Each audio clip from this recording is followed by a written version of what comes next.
Bring it on, brother. Bring it on. I want you to bring your arm back up. Sorry. If there was ever a reason to stay, it's for Ray's to watch. He comes up from downstairs picking up packages yesterday. This one's too thin to have a watch in it. He opens it up. It's, Only because it was a DVD. Yeah. Primarily watches. Okay. Today, Yes. class is in session. Oh my God. I was really shitty in school. Yes. Yeah, okay, good. So as you're aware. I joke about how neither of us finished college, but it is the truth. Yeah, but there's a reason. I didn't finish college. I barely got into one. Yeah. Okay, you got accepted by many. Thank you to you. Had nothing to do with me. Yeah. All right. Anyway, we're going to class today. Okay.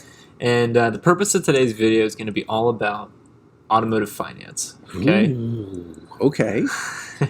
Yeah, this is a 300 level course with Professor Ray. Hope I don't disappoint, ladies and gentlemen. So my hope is to ask my dad a series of questions about getting financing for cars and what you should be watching out for and what steps you should take. And then I'm hoping that you can share, like you've bought many cars over your career. Take career out, just over your lifetime. Yes. You can talk about how you've done financing as well. Okay? Okay. All right. So the first question I have for you is we've talked about in some other videos about how finance and insurance products are where dealerships make money. The back office when you go to talk to the finance. The back end of a deal, yes. Yeah. Can you talk about just why there is even F&I? Like, it's a big purchase, the second biggest purchase for a lot of people. What I would hope we can get to is talking about the different ways that you can get financing for your car. Okay, well, you can get financing from your car any number of ways. You can go to your own bank and apply for a bank loan. You can go to your credit union and apply for a bank loan. If you've got a wealthy parent, you can go to your parent and apply for a bank loan a parent loan that you, are never going to repay. The interest on those are usually quite good. Usually excellent. It requires no payment at all, typically. Or you can do it through the finance department at the dealership. And one of the reasons people choose the finance department at a dealership is because they have the availability of, 10, 12, 15 lending institutions as compared to you who have one or a parent. So, yeah, that's a good point. Yeah. But to that point, yes. You need, so most people, if they're going to purchase a car, they need a loan. They can't pay cash. You can pay cash. You don't even need your parent. Yeah. You probably still need your parent, but for different reasons. Yeah. So then it becomes, who's actually going to lend me this money? Yes. And the dealership provides the convenience. I know I'm using the word convenience and dealership in the same sentence, I understand. But the dealership provides the convenience of getting multiple quotes for your one credit application, correct? Yes. That's correct. The dealership can submit your application to several banks at one time. Yep. And wait to get an answer from the banks, and then offer you the best rate that they were able to get on your behalf. And mark it up, by the way. Okay, so that's the point I want to get to next. Yes. In theory, as an individual consumer, I could get 15 loan quotes on my own too. You could, right? Like I could go to M&T Bank, Bank of America, Wells Fargo, Chase. I just could keep going. My local credit union. Yeah. Or I can pay for, or I can have the convenience of the dealer doing it. But what happens potentially if the dealer's doing it? The dealer's going to mark up the money. The dealer's going to mark up the rate. The dealer's going to get a better rate than you can get. And the reason that the dealer can get a better rate than you can get is because, the dealer's in a position to provide the bank with hundreds of millions of dollars in loans, and you're in a position to provide the bank with, maybe I need to borrow $25,000. So if the bank's looking at it, let's encourage the dealer to use us by giving him a lower rate than we would give to the customer because, the dealer's going to get us $10 million in loans this month, as opposed to the customer getting us $25,000 in loans this month. The rate to a customer through the bank might be, 2%. The rate to the dealer might be 1.25%. And if the dealer marks it up 50 basis points and still sells it to you for less than what you could get it for on your own at your bank, the dealer's picking up 50 basis points on the loan that they're doing. If they give it to you for the same amount as what your bank would give it to you for, and you didn't have to run around and go through all that nonsense yourself, then the bank might be picking up 75 basis points. But they're entitled to that because, well, they're pushing more money to the bank than you ever would. Yeah, and this is the whole loan broker structure, something like that. That are like the whole economy kind of runs on. Yes. Okay, so it's important to understand that if you have the convenience of going through the dealership, there might be some markup there. And can you ask? I mean, I guess you can ask. Is this? You can ask. Yeah. Yeah, you can ask, and I'm sure that there's any number of F&I people that would avoid giving you a straight answer. You could say, well, are you selling me the money at buy rate? And the most finance people are going to go, well, no, I got you the best rate I could.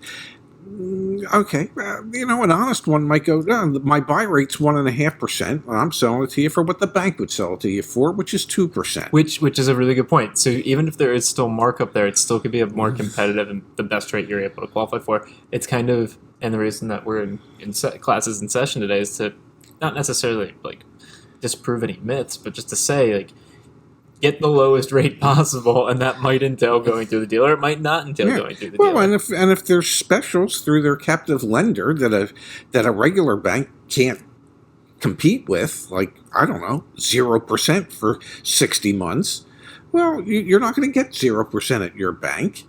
And if you qualify for 0% through the captive lender, well, guess what? You're going through the captive lender. Now, the F&I guy's not real excited because there's no markup on that loan, so they might pay the dealership a flat $200 fee for having initiated the loan with the captive lender. But exactly. Yeah, which is significantly less than what could be made on a 60-month or 72-month loan when you're picking up a half a point or a point. It could be $1,000, could be $2,000. It could be quite a bit of money, yes. Okay, yes. So here's the next thing I want to bring up that and get your take on. And okay. I know we did a whole video and also a guide back on the website about reading a vehicle purchase agreement, and it has the truth in lending statements on there. It does. And what I want to talk about as part of this kind of continuation is, okay, I've got the financing, I got the best rate possible. Now, what implications are there if I want to pay this off early? Or if I want to refinance. There's no prepayment penalty on an automobile loan. They can only charge you interest up until the date that it's actually paid off. So don't ever be fearful of taking a loan for 60 or 72 months. If that gives you a more comfortable payment today, as you start making more money, it's okay for you to double up on payments, to make extra payments, to do whatever you want so that you can pay it off sooner. And if you decide to, I don't know, finance it for 6 years and you say, the hell with it, you hit the lottery at 36 months and you want to pay it off, well, you go ahead and you pay it off, and they only charge you interest up through that 36 months. So there is no prepayment penalty on a car loan. There might not be one on a mortgage. But you can always, we're not a real estate show, but you can always pay down your principal. Yes. Yeah. So, don't be afraid of that. There's no prepayment penalty on an automobile loan. And so sometimes I've heard stories, and maybe you could share one about, you have no clue where I'm going with this. We'll see. I don't know. We'll see if you can pull one off the top of your head. So I've heard stories about people who will end up financing through, I don't know, maybe it's a captive lender or something like that. Yes. Just to get the lower rate, the 60-month rate. Yes. But then, immediately paying it all off because it was actually more advantageous to do that with all of the different incentives than to buy it outright or something like that. There's oftentimes that the captive lenders might have programs where there's an extra incentive if you finance through them. Because let's face it, obviously, most cases, they're buying the money for less than what they're charging the customer for, so the captive lender's making money. So there could be a finance incentive. I know many times with Mini where people didn't want to finance, and I could honestly look them in the eye and say, Is it worth, I don't know, maybe $100 or $150 to you in interest over a 3-month period of time to be able to save $1,000 on the purchase of your car? And they, well, how could that be? Well, because there's a $1,000 incentive if you finance through many financial services. The loan just has to remain in effect for 90 days. Now, the interest that's going to accumulate over the next 90 days, I don't know, maybe it's $50, $100, $150. But whatever it is, you're getting $1,000 rebate to go against the selling price of the car or the total price of the car for having finance through them. So would you pay up to $150 to save $1,000, and that way you netted, I can't do the math real well, but somewhere around $850. So yes, there are times that it could make sense to keep the cash in your bank for 90 days so that you can pick up extra money on the cost of the car that you're buying. And it's stuff like this that I think makes automotive finance more confusing to buyers, people like myself that go in and just want to understand. It's like, wait, so I really should get the loan to then do this, and I can then pay it off, and I'll save this. It's like, it starts to get confusing, but when you explain it like that, it's a bit more clear. And it ties in with the last thing that I would like to bring up, which is the tier system. Yes. So when you go to your bank individually for your mortgage or for anything, for anything, you have your credit score, obviously, and you're going to qualify for a certain tier of I guess it's not credit, but just like where you slot in. Yeah. Tier 1, tier 2, tier prime, 3, subprime, super prime. And so if you could talk a little bit about how that implicates not only interest rates, but also especially the captive lender finance programs. When you see 0%. It doesn't just implicate finance rates. It implicates how much they will allow you to finance. Yeah. For instance, if you're tier 1 super premium at Mini Financial or BMW Financial, you can finance up to 140% of MSRP.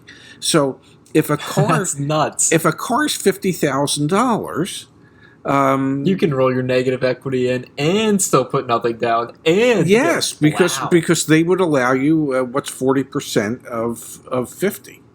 Dude, no. 20,000? Don't do that to me. Well, whatever. It's probably somewhere around 20,000. No, it is 20,000. somewhere right around 20,000. So that means you could finance up to $70,000 on the $50,000 on that $50,000 car because your credit is good enough to warrant that. It also means, having done that well, you're taking it in the shorts as far as what your position is with depreciation, because the moment you drive off the lot, you're losing 20 to 25% of the value of the car. So if the car is $50,000 and you lost 20%, well, that's $10,000. So that means the car is now worth 40, and you owe 70. Well, you're the proud owner of $30,000 worth of negative equity. Not that that would impact you today, but it might tomorrow. So it just means when you can do that you have really good credit, and they know that you've always taken care of your past credit obligations. But as you go down in credit tier, that 140% might drop to 125%, might drop to 100%.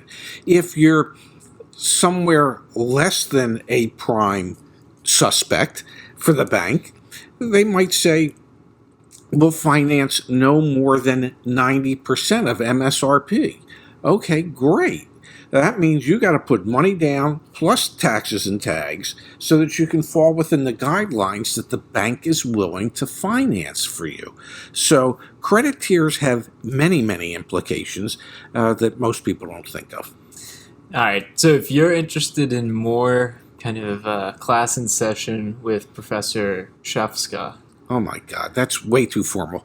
You can call me Teach Ray. OG Ray. Wow. No, seriously, if you're interested in more stuff like this, let us know in the comments below. Want to really try and demystify it. We just got a text message. Yeah, take the watch off. We got a text message from my sister dad's daughter, obviously, one of her Really? coworkers. Yeah, that's how that works. I had no concept as to that. Who recently bought a car and like profusely thanked us for all the videos and stuff. So we just want to make sure that we're able to provide as much insight as possible. And watches.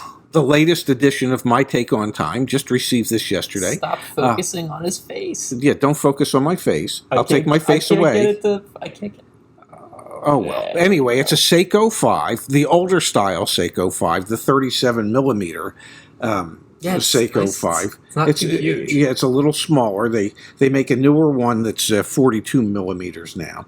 But it's an automatic watch with an exhibition back, day, date, luminous hands, nylon band, green in color because, well, I didn't have a watch that was green in color, and, well, you got to add a little variety to your life. So this is the latest, just came in yesterday, and I got to tell you, the green in color, I think it was somewhere in the neighborhood of $75. Okay, average MSRP on this, okay, was $195 at one point in time, and I waited for it to, well, drop like a rock and got it for $75. So there you have it. My take on time. Your auto advocate, your auto insider, your watch maven, whatever it is, we're here for you. Yeah, but only those three things. Yeah. Well, unless there's more things you need us for, you just let us know. All right. Well, thanks, Ted. Appreciate it. My pleasure. Thank you, Zach.